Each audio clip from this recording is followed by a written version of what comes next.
Ma'am ऐसा होता है ना कि जैसे कई बार लोग बोलते हैं कि मैं मेडिटेट नहीं कर पाता हूँ। जब आप मेडिटेशन के लिए बैठेंगे, आप अपने पोस्चर पे ध्यान दीजिए बिकॉज़ अगर आपकी बॉडी बहुत ज़्यादा मूव कर रही है, तो आपका दिमाग भी डिस्ट्रैक्ट होगा। वृक्षासन, माउंटेन पोज़, इस तरह के जो पोजेज़ हैं, आसन हैं, ये डेफिनिटली हेल्प करते हैं। जो बिल्कुल नहीं हिला इंसान, वो हिलना शुरू करेगा तो कैलोरीज़ थोड़ी तो एक्स्ट्रा बर्न करेगा ही, तो वेट लॉस होगा। लेकिन हम योगा को इस तरह से नहीं प्रमोट करते कि योगा वेट लॉस के लिए ही है सिर्फ। Hello and welcome to the another episode of Kesar talk और मैं हूँ आपके साथ निशा भारद्वाज। आजकल की अनहेल्दी लाइफस्टाइल में हेल्दी रहना कौन नहीं चाहता, फिट रहना कौन नहीं चाहता, लेकिन क्या आप अच्छी तरह से एक्सरसाइज और योगा मेडिटेशन करते हो? इसका जवाब आज के इस पॉडकास्ट में आप सभी को मिलेगा। और हम स्वागत करते हैं हमारी special guest miss Harjas Kaur का, जो कि खुद एक योगा स्पेशलिस्ट है और उनका योगा स्टूडियो भी है। वेलकम मैम हमारे इस पॉडकास्ट में। Thank you for having me here. Okay. It's a pleasure. Okay thank you. आपको हमारे से जुड़ के अच्छा लगा, मैं उम्मीद करती हूँ यही आपसे। Definitely, and as we are beginning, let's hope it is going to go really nice. And yeah, looking forward to it. Whatever okay. you are going to shoot at me. Okay ma'am, हम podcast शुरू करने से पहले मेरा आपसे just एक common question है कि योगा और मेडिटेशन एक्सरसाइजेस करने हम्म। से क्या हम सच में फिट रह सकते हैं? डेफिनेटली सच में फिट रह सकते हैं बिकॉज जब आप अपनी बॉडी और माइंड को यूज करते हैं तो obviously whenever we are using something we are strengthening it. और जब हम योगा आसना प्रैक्टिस करते हैं तो ये हमारी बॉडी को सिर्फ स्ट्रांग नहीं, उसको फ्लेक्सिबल भी बनाता है। एंड मेडिटेशन प्रैक्टिस में basically we are trying to relax ourselves and just stay calm in the present moment, जो कि हम हमारे माइंड को एक रिचार्ज देता है। हम्म। So it is a very important and I think strong and good practice which can help you not just in physical fitness but mental fitness to be help करेगी। Okay. So meditation के लिए कोई ऐसा होता है कि बिल्कुल शांत ही जगह चाहिए, मेडिटेशन करना है तो बिल्कुल एकदम बंद कमरे में जाके करो, या फिर ऐसा हो सकता है कि हाँ थोड़ी बहुत चहल पहल हो? क्योंकि लोग क्या करते हैं ना, कई बार मेडिटेशन पार्क्स में जाके भी करते हैं, अपने हम्म। रूम में जाके भी हम्म। करते हैं, छत पे जाके भी करते हैं। राइट।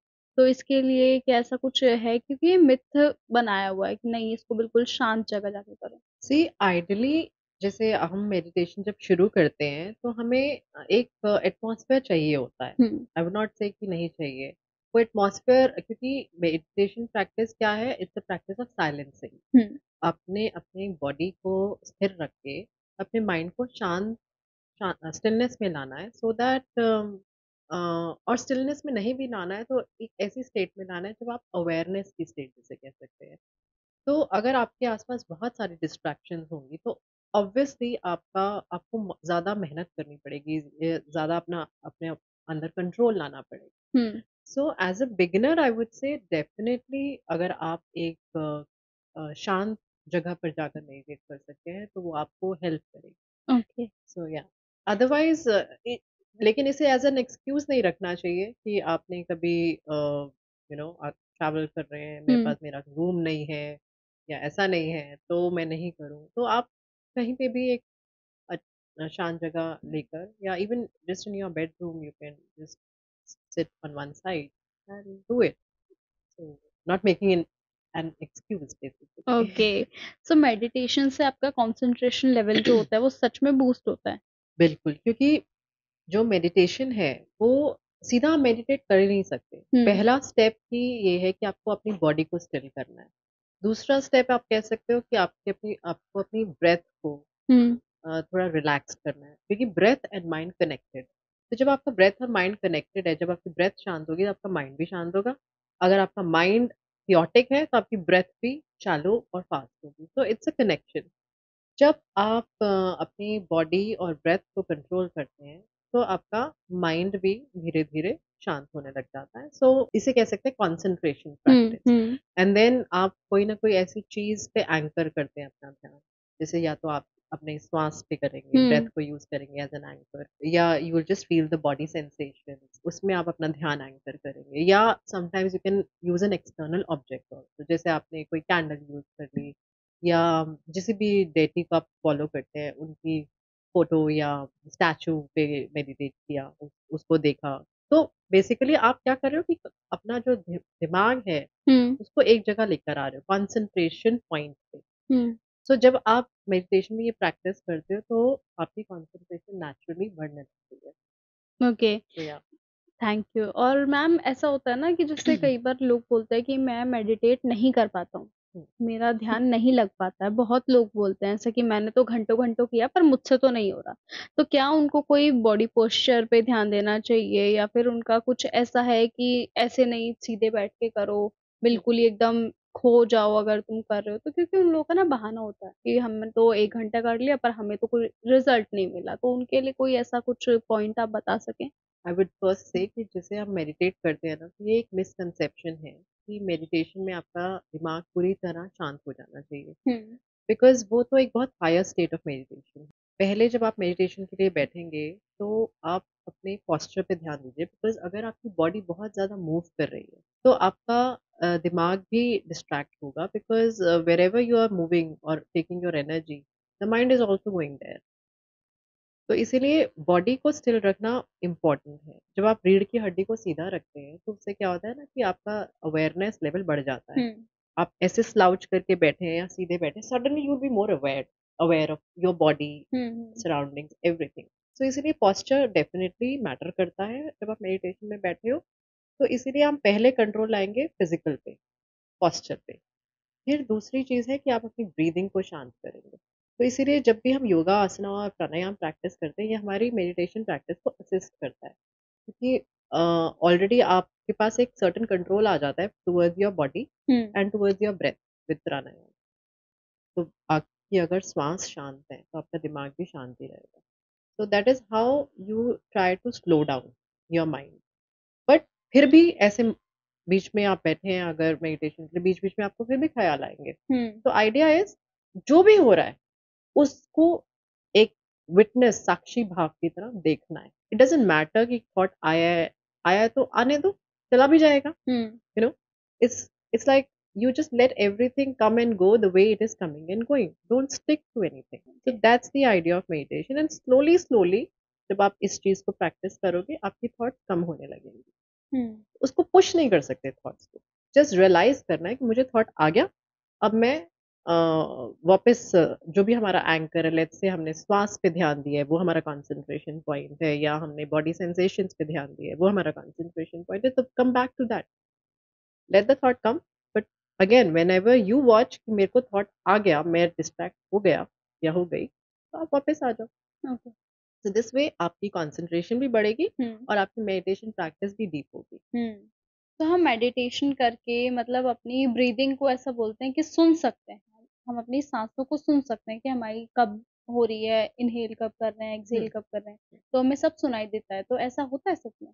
ऐसा होता है। I can feel every breath of mind. Okay. So ये आप अगर बहुत रेगुलर योगिक प्रैक्टिसेस करते हुँ। हैं, तो ये सब होने लगता है। आप इतना ज़्यादा अपनी बॉडी अवेयरनेस में आ जाते हैं, बॉडी एंड माइंड अवेयरनेस में, दैट आप अपने हर थॉट को पहचान पाते हैं, आप अपनी हर हर सेंसेशन को महसूस कर पाते हैं और श्वास को भी महसूस कर पाते हैं। So okay. ये होने लगता है। बट ऑब्वियसली हर एक का एक अलग रहेगा हुँ। कि किसको कितना ज़्यादा अवेयरनेस हो रहा है, नहीं हो रहा है।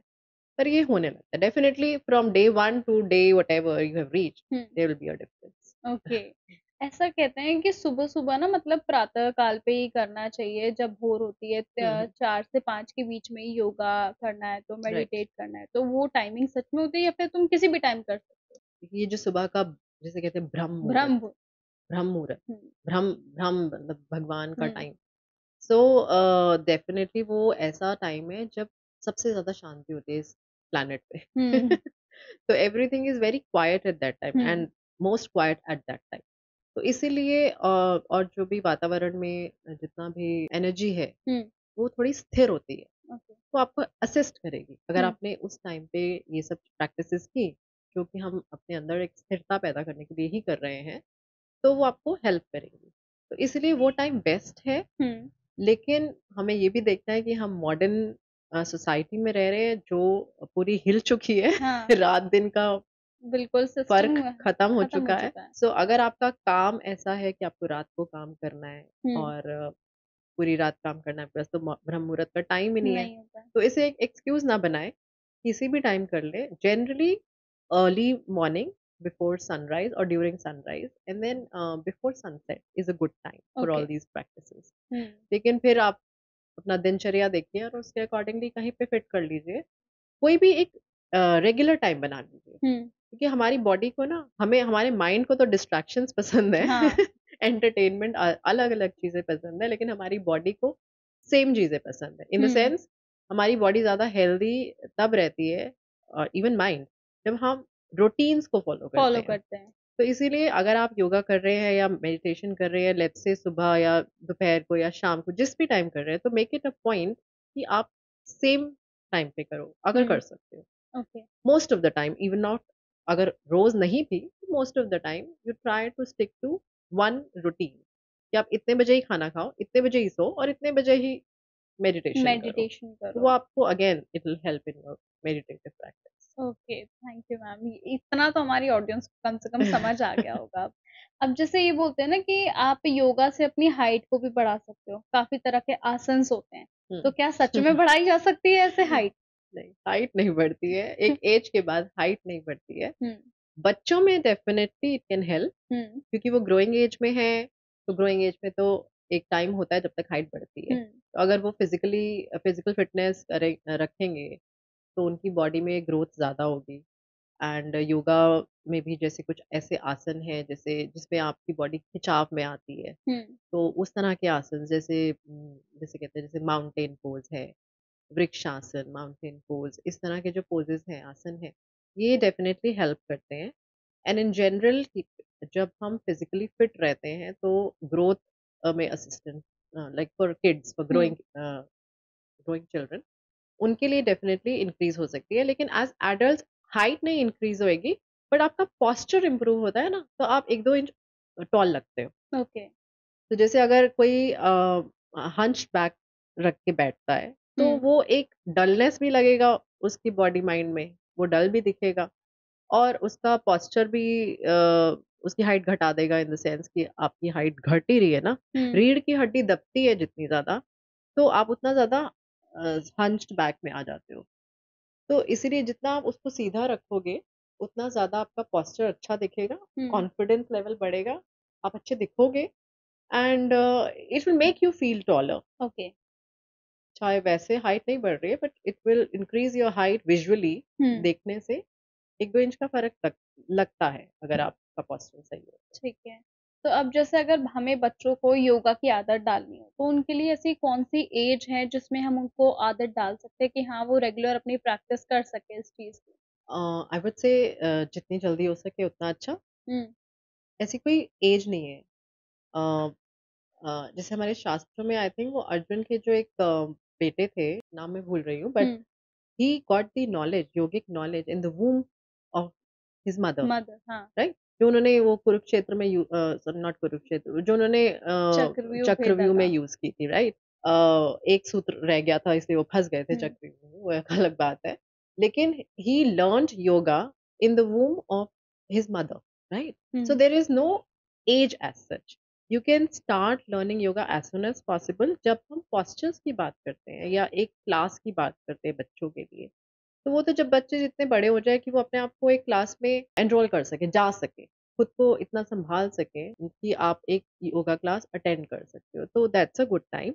लेकिन मैं ये कहूँगी कि पेरेंट्स या केयर टेकर्स जो हैं, वो बच्चों को ऑलरेडी ये आदत डलवा सकते हैं, क्योंकि बच्चे ना बहुत ज़्यादा देखने से सीखते हैं हम्म और उनको देखने से जो उनके केयर टेकर्स होते हैं या पेरेंट्स होते हैं। सबसे ज़्यादा बच्चे सीखते हैं अपने पेरेंट्स से। तो अगर पेरेंट्स योगा करते हैं और बच्चे चाहे इतने छोटे हैं कि 1-2 साल के टॉडलर्स हैं, वो कर नहीं सकते, हम्म लेकिन वो इम्बाइब करेंगे। वो योगा प्रैक्टिस को इम्बाइब जल्दी करेंगे, क्योंकि उनके पेरेंट्स कर रहे हैं। तो पेरेंट्स जो सिखाते हैं उस एज में, specially from year 1 to 5, from hmm 0 to 5, तो वो बच्चों के एकदम घर कर जाता है। उनके सबकॉन्शियस दिमाग का पार्ट बन जाता है वो चीज़ें। तो आप अगर एक अच्छा एटमॉस्फेयर उन्हें देते हैं और एक योगिक एटमॉस्फेयर देते हैं और योगा प्रैक्टिस को भी करते हैं, तो बच्चे आपके साथ आके खुद ही स्ट्रेचिंग करना शुरू कर देंगे। वो वहीं से सीखना शुरू कर देंगे। So hmm that's so as soon as possible it's a good time. Okay soul healing भी हम योगा से मेडिटेशन से कर सकते हैं okay, this is a very tricky question because पहले मैं इस पे थोड़ा ये बताना चाहूँगी कि एक्चुअली हम बॉडी और माइंड को हील करते हैं। Hmm, soul is already pure. Okay. So कहा ऐसे जाता है कि my soul, your soul, soul healing, but basically soul is part of God hmm, और you can say the source energy and we are all part of that source energy. तो हम यहाँ पे ये कह सकते हैं कि आपके क्वेश्चन को अगर मैं रिफ्रेम करूँ कि क्या हम बॉडी माइंड को हील कर सकें हुँ, ताकि हम सोल कॉन्शियसनेस या सोल रियलाइजेशन की तरफ बढ़ सकते हैं या नहीं। I think this would be the question and soul healing या let's say just body mind healing हम योगा से कर सकते हैं। योगा प्रैक्टिस का मतलब ही ये है, yog is made up of two words. Hmm, It's yog means union with the consciousness, and consciousness is soul. So जब हम ये realize कर लेते हैं कि we are the soul, not technically but hmm. actually just uh, अब मैंने तो किया नहीं है अभी तक, तो I can't really say कि उसमें क्या होता होगा, but हुँ, basically जितना ज़्यादा आपका माइंड और बॉडी प्यूरिफाई होता रहता है अ, उतना ज़्यादा आप सोल रियलाइज़ेशन की तरफ बढ़ रहे हो, एक तरह से हुँ, स्पिरिचुअल ग्रोथ हो रही है आपकी। सो ओके, डेफिनिटली ये पॉसिबल है। बहुत लोगों ने एनलाइटनमेंट पाई है इस धरती पर। So I am sure it is possible. Okay.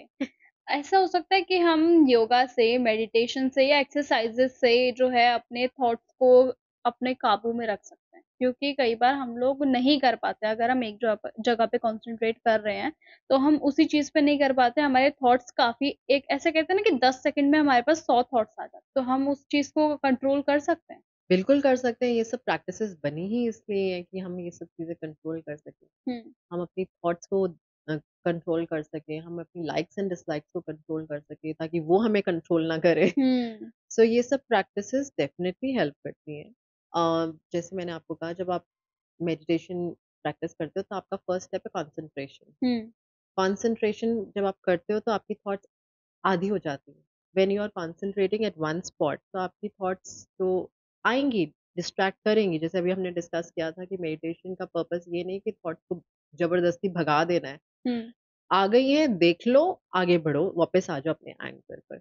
So same way तो when we are practicing all this तो हम अपनी थॉट्स को कम कर रहे हैं ना धीरे-धीरे। हुँ, हुँ, हम वो माइंड कंट्रोल ऑटोमैटिकली आ रहा है हमारे अंदर कि हमारी कंसंट्रेशन पावर बढ़ रही है, हमारी थॉट्स कम हो रही हैं। हम अपनी थॉट्स को जब देखकर ये डिसाइड कर पाते हैं कि ये थॉट मेरे काम की नहीं है, इस पे मैं एक्शन ही नहीं ले सकता, तो why am I thinking? Hmm, जैसे तो you can start seeing your thoughts in a way कि ये पॉजिटिव है, ये नेगेटिव है, ये इनकी ज़रूरत नहीं है, I don't need to think about this, it's irrelevant. इस तरह से आप देखना शुरू कर देते हो, तो ऑब्वियसली वो कम हो जाती हैं।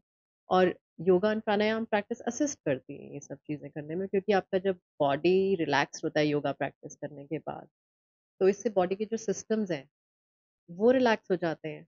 वो भी आपको हेल्प करते हैं टू रिलैक्स योर माइंड। फिर आपके जब जो भी बॉडी में आसना प्रैक्टिस से हार्मोनल बैलेंस होता है, वो भी आपको एक केमिकल रिएक्शंस जो बॉडी में होते हैं, वो हेल्दी होने लगते हैं। हुँ, तो वो भी हेल्प करता है आपको माइंड रिलैक्स करने में। So ultimately all these practices combined together definitely help to slow down okay. Your thoughts and have control over हम अनहेल्दी फूड खाकर और अगर हम योगा कर रहे देम। हैं, ठीक है? तो वो हमारे लिए यूज़फुल, बेनिफिशियल हो सकता है? कि ठीक है, अगर हम अनहेल्दी फूड भी खा रहे हैं तो इतना इफ़ेक्ट नहीं करेगा हमारे ऊपर। कुछ लेवल तक it's okay. Hmm, cheat days हर एक के होते हैं। Cheat days are fine, every day should not be a cheat day I think.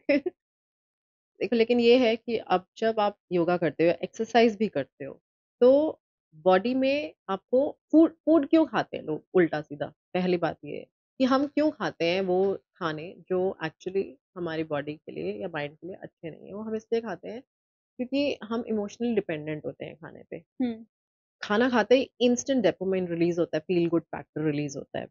एक केमिकल है डोपामाइन, वो रिलीज़ होता है माइंड बॉडी में, जिससे हमें एक अच्छी फ़ीलिंग आती है, फिर हम और खाते हैं। तो ये सिलसिला चलता रहता है। लेकिन जब हम योग करते हैं या एक्सरसाइज़ भी करते हैं, तो हमारी बॉडी में हेल्दी हार्मोन्स रिलीज़ और उससे होते हैं। हुँ, उससे भी हेल्दी हार्मोन्स रिलीज़ होते हैं। उसमें बस ये है कि उसमें हमें एक तरह से एक हार्ड वर्क डालना है कि हमें करना है फिज़िकली कुछ।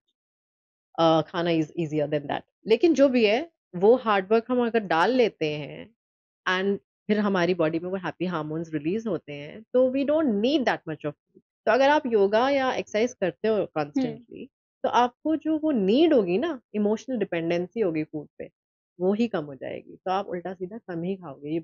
You will become more aware. जैसे अवेयरनेस हर लेवल पे बढ़ती है, हाँ। सिर्फ ये नहीं कि मुझे स्पिरिचुअल ग्रोथ ही करनी है। आपकी अवेयरनेस हर हर लेवल पे बढ़ेगी। फिजिकल है, इस तरह से है, जो भी आपकी लाइफ में चीजें हैं उनकी तरफ, तो आप ऑटोमेटिकली सेलेक्ट करोगे healthy food. Okay. You will know your body does not feel good when I eat. Maybe I hmm. Feel good instantly, hmm. लेकिन थोड़ी देर बाद आई फील वेरी लो, या। जैसे शुगर रश कहते हैं जिसे। हम्म। उस वक्त तो आपको बहुत अच्छा लग गया, लेकिन 1 घंटे बाद ही यू आर डाउन। हम्म। तो वो अवेयरनेस भी आने लगती है। मैम ऐसा होता है कि योगा है ना, ऐसे बोलते हैं कि जो लोग हेल्दी हैं बहुत ज्यादा उनके लिए बना है, कि मैं तो उनसे मेरी ब्यूटी वापस आ जाएगी या मैं स्लिम दिखने लगूंगी। तो ऐसा सच में होता है कि योगा सिर्फ उन्हीं लोगों के लिए बना है? नहीं, आप स्लिम तो हो सकते हो थोड़ा योगा से और इस तरह की फिटनेस एक्टिविटीज से, बट सिर्फ उनके लिए बना है is hmm. Not the right right thing to say. ये सब प्रैक्टिसेस हर किसी के लिए हैं। हम्म। अगर आप मोटे हो, तो डेफिनेटली आपका मेटाबॉलिज्म और डाइजेशन बढ़ाएगा और आपको वेट लॉस में असिस्ट करेगा। अगर आप पतले हो, आप वैसे फिजिकली फिट दिख रहे हो, but hmm. How do you know कि अगर आप एक्सरसाइज नहीं करते हो, आप अंदर से इंटरनल स्ट्रेंथ है या नहीं है? जो एक्सरसाइज नहीं करते, पतले दिखते हैं और नहीं करते एक्सरसाइज या योग, वो अंदर से इतने स्ट्रांग नहीं होते हैं generally. Hmm. There could be exceptions, but generally. तो इसीलिए जब आप योग वगैरह करते हैं, इस तरह की चीजें, तो आप अंदर से स्ट्रांग होते हैं, चाहे आप बाहर से जैसे मर्जी दिखते हो। हम्म। तो आपके जो इंटरनल स्ट्रेंथ है, जैसे वाइटल ऑर्गन्स हैं, उनका जो लाइफ स्पैन है या उनका वर्किंग है, वो बेटर होता है। जितना भी फिजिकल पार्ट है आपका, वो बेटर होता है। डिसऑर्डर्स रिलीज होते हैं। काफी हद तक योगा को थेरापेटिक एंड प्रिवेंटिव कहा जाता है। जो लोग योग करते हैं, उनको बीमारियां कम लगती हैं हम्म। एज कम्पेयर टू लोग जो नहीं करते एक्सरसाइज या योग एट ऑल। हम्म। तो ये डेफिनेटली प्रैक्टिसेस सिर्फ वेट लॉस के लिए नहीं है। वेट लॉस होगा directly indirectly both ways. Directly इसे, जो बिल्कुल नहीं हिला इंसान, वो हिलना शुरू करेगा तो कैलोरीज थोड़ी तो एक्स्ट्रा बर्न करेगा ही, हाँ। तो वेट लॉस होगा। हम्म। लेकिन हम योगा को इस तरह से नहीं प्रमोट करते कि योगा वेट लॉस के लिए ही है सिर्फ। हम्म। योगा एक ओवरऑल प्रैक्टिस है, जो आपको एक माइंड बॉडी प्रैक्टिस है। आप उसी इंटेंशन से करेंगे तो आपको ज्यादा बेनिफिट होगा। वेट लॉस तो होता जाएगा, क्योंकि उससे आपकी, जब माइंड ट्रांसफॉर्म होता है, तो आप खाने पे भी कंट्रोल करते हो। हम्म। जब माइंड ट्रांसफॉर्म होता है, तो आप एक हेल्दी लाइफस्टाइल जीने की कोशिश करते हो। तो वो चीजें भी आपको असिस्ट कर देती है वेट लॉस में, हम्म। बिसाइड्स द फिजिकल वर्कआउट जो आप योगा से कर रहे हो। तो ये कॉम्बिनेशन में ऐसे काम करता है। और ओके। पतले लोगों को करने की जरूरत इसीलिए है ताकि उनकी स्ट्रेंथ बनी रहे, हम्म। ताकि वो आगे जाके मोटे ना हो। हम्म। और अब ये है ही माइंड बॉडी की प्रैक्टिस, तो सिर्फ बॉडी पे तो हम बात कर ही नहीं सकते ना। हाँ। या ऐसा मैम ऐसा होता है कि लड़कियां पीरियड्स में भी योगा कर सकती हैं, लड़कियां पीरियड्स में भी एक्सरसाइज कर सकती पीरियड्स में सी, जैसे ये इसमें डबल मतलब दोनों साइड बात होती है कि हैं? कुछ लोग कहते हैं कि पीरियड्स में एक्सरसाइज या योग नहीं करना नहीं करना चाहिए, और चाहिए। कुछ लोग कहते हैं कि कर सकते हैं। तो मेरा खुद का एक्सपीरियंस इसमें ये है कि आप कीजिए, आप रेगुलर योगा एक्सरसाइज कीजिए। पीरियड्स के दिनों में आपको जितना कंफर्टेबल लगता है उतना कीजिए। हम्म। मतलब पीरियड्स में क्या है ना, हार्मोनल चेंजेस हो रहे हैं बॉडी में, हम्म। तेजी से हो रहे हैं, ज्यादा हो रहे हैं। तो जब हार्मोनल चेंजेस ज़्यादा होते हैं, तो your body does not want to go into lot of twist and turns and ऐसे मरोड़ दो, वैसे कर दो, इंटेंस कुछ नहीं करना चाहती। तो उसको रिलैक्सेशन का टाइम दे दो। आप जेंटल स्ट्रेचिंग कर सकते हो, करो, क्योंकि थोड़ा पेन रिलीफ हो जाता है उससे। हम्म। कई फीमेल्स को बहुत पेन होता है, बहुत क्रैम्प्स ज्यादा, पड़ते हाँ। हैं। तो अगर आप एक रेगुलर योगा प्रैक्टिस कर रहे हो, फर्स्ट ऑफ ऑल आपको कोई ये इस तरह की प्रॉब्लम्स नहीं आएंगी। पेन वेन, आपकी जो पीरियड पेन है वो कम हो जाती है, मूड स्विंग्स कम हो जाते हैं, क्योंकि हम ट्रांसफॉर्मेशन बॉडी माइंड पे कर रहे हैं, हार्मोनल बैलेंसिंग पे कर रहे हैं। काफी बार हमारे मूड स्विंग्स हार्मोनल इम्बैलेंसेस की वजह से भी होते हैं। हम्म। तो जब हम ये सब रेगुलर प्रैक्टिसेस करते रहते हैं, first of all period pain और ये सब जो भी एसोसिएटेड प्रॉब्लम्स हैं पीरियड्स को लेकर के, वो कम हो जाती हैं। तो ड्यूरिंग दोज 2-3 डेज और 4-5 days you can slow down. Hmm. आप कीजिए जितना आपकी बॉडी अलाउ करती है, पुश मत कीजिए अपने आप को। Hmm. That ways it's a good balance. कई बार मैम काफ़ी लड़कियों को ना काफ़ी ज़्यादा पेन होता है, वो बैठ भी नहीं पाती हैं, लेट भी नहीं पाती, तो उनके लिए ऐसा कोई एक्सरसाइज़ हो या ऐसी कोई योगा का आसन हो जिसमें उनको थोड़ा-सा रिलीफ मिले इन हम्म। पेन, आप अगर हमारी ऑडियंस को या बताएँ तो? हाँ, डेफ़िनेटली इस तरह के पोज़ेज़ हैं जो ज़्यादा पेल्विक फ्लोर के जो भी पोज़ेज़ होते हैं, जो पेल्विक फ्लोर को थोड़ा रिलैक्स करता है। हुँ, तो जैसे एक आसन होता है बटरफ्लाई, बतख कोना आसन हुँ, जिसे हुँ, कहते हैं। वो आप जेंटली बैठे-बैठे कर सकते हैं, मतलब that's gentle flapping of your hips hmm, and thighs. तो वो आप कर सकते हैं। इस तरह के ईज़ी पोज़ेज़ जैसे जेंटल फॉरवर्ड फोल्ड्स कर सकते हैं। पश्चिमोत्थानासन जैसे एक नाम है। तो इस तरह के आप पोजेस कर सकते हैं। लेकिन अगेन मैं ये कहना चाहूँगी कि इट्स नॉट अबाउट कि आपको अब पेन हो रहा है तो आप करोगे। हुँ, पेन में तो आप ज़्यादा कुछ करने का मन ही नहीं करता। हुँ, तो अगर आप रेगुलरली वैसे योगा करते हैं तो आपको पीरियड पेन कम हो जाएगी। Okay, this is a very important thing. फिर उसके अराउंड आप करते रहो ये सब poses. Hmm, during the pain उस वक़्त पेन हो रही है तो इमीडिएटली ऐसा कोई जड़ी-बूटी के जैसा हुँ, आसन नहीं होता कि अभी के अभी पेन खत्म कर देगा। हाँ, हाँ, लेकिन throughout the day there be time when you are having more pain and less pain, तो आप लेस पेन के टाइम कर सकते हो, वो आपको रिलीफ देगा थोड़ा बहुत। ओके। हुँ। क्या मैम प्रेग्नेंट लेडी को लेके भी कोई ऐसे आसन्स हैं, कोई एक्सरसाइज़ है जो वो कर सकती है? डेफ़िनेटली आजकल तो pregnancy yoga, pre postnatal yoga is very very it's really upcoming, hmm, everybody is offering it. बहुत सारे ऐसे आसन हैं, बहुत सारी ऐसी प्रैक्टिसेज़ हैं जो करनी चाहिए। हुँ, अगेन जैसे मैंने कहा कि आप पीरियड्स में जैसे पीरियड पेन आपकी कम हो जाएगी अगर आप योगा रेगुलरली करते हैं, तो इस तरह से आपकी इवन डिलीवरी ईज़ी हो जाएगी अगर आप एक्सरसाइज़ अपने आप को फिट रखते हैं और एक्सरसाइज़ करते रहते हैं थ्रूआउट। कोई बहुत कॉम्प्लिकेटेड प्रेगनेंसी है, तो ऑब्वियसली आपको डॉक्टर की एडवाइस लेनी है हुँ, और उनसे गो अहेड लेना है before you go ahead. But generally most of the exercises are fine. वो थोड़ी मॉडिफाइड होती हैं, जैसे वो तो ऑब्वियसली इंस्ट्रक्टर आपको रखना चाहिए अगर आप एकदम न्यू हैं, हुँ, अगर आप शुरू कर रहे हैं। अगर आप यूज्ड टू हैं, तो आप खुद से भी कर सकते हैं।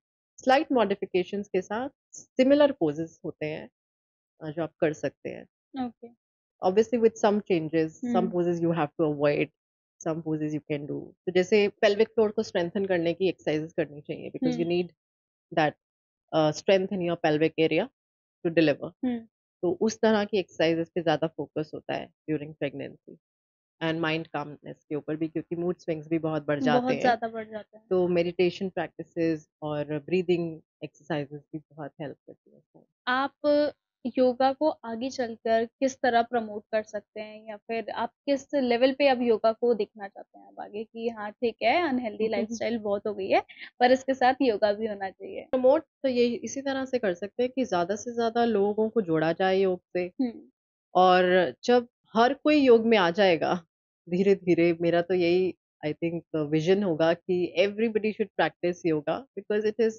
सच अ डाइवर्स प्रैक्टिस। इसमें इस प्रैक्टिस में हर किसी के लिए कुछ है। इसको बहुत जैसे एक्सरसाइज़ भी हम काफ़ी हद तक मॉडिफ़ाई करते हैं। तो योग में बस ये है कि एक माइंड बॉडी कनेक्शन आ जाता है। Which really helps you to grow at all levels. Hmm hmm, आप अपनी बॉडी को सेपरेट नहीं कर सकते कि हम सिर्फ फिजिकल बॉडी है, हमारा माइंड अलग है। वो सब टैंडम में एक साथ काम करता है। तो योगा प्रैक्टिस हमको ऑफर करती है वो टेक्निक्स। तो why not take that offer and okay, just do it. Okay, तो मेरा तो I I would really wish कि एवरीबॉडी शुड प्रैक्टिस, चाहे वो थोड़ा टाइम ही निकालें, बट थोड़ा-थोड़ा प्रैक्टिस करना शुरू करें। It has lot of benefits okay. And thank you so much ma'am हमारे साथ इस पॉडकास्ट में जुड़ने के लिए और मैं उम्मीद करती हूँ कि आपको हमारे साथ और हमारी पूरी टीम के साथ जुड़ के अच्छा लगा होगा। yes, yes, definitely. I really enjoyed it, and it is a great pleasure to be here. Thank you so much for inviting okay, me. Thank you ma'am. मैं उम्मीद करती हूँ आप सभी को इस पॉडकास्ट में काफ़ी ज़्यादा मज़ा आया होगा क्योंकि इसमें हमने पीरियड पेन के बारे में, प्रेग्नेंट लेडीज़ से जुड़े और साथ ही मेडिटेशन और योगा किस तरह से और किस प्रैक्टिसेज़ से आपको शुरुआत करनी चाहिए, ये सब जाना। अगली बार एक बार फिर मुलाकात होगी एक नए पॉडकास्ट, एक नए गेस्ट के साथ।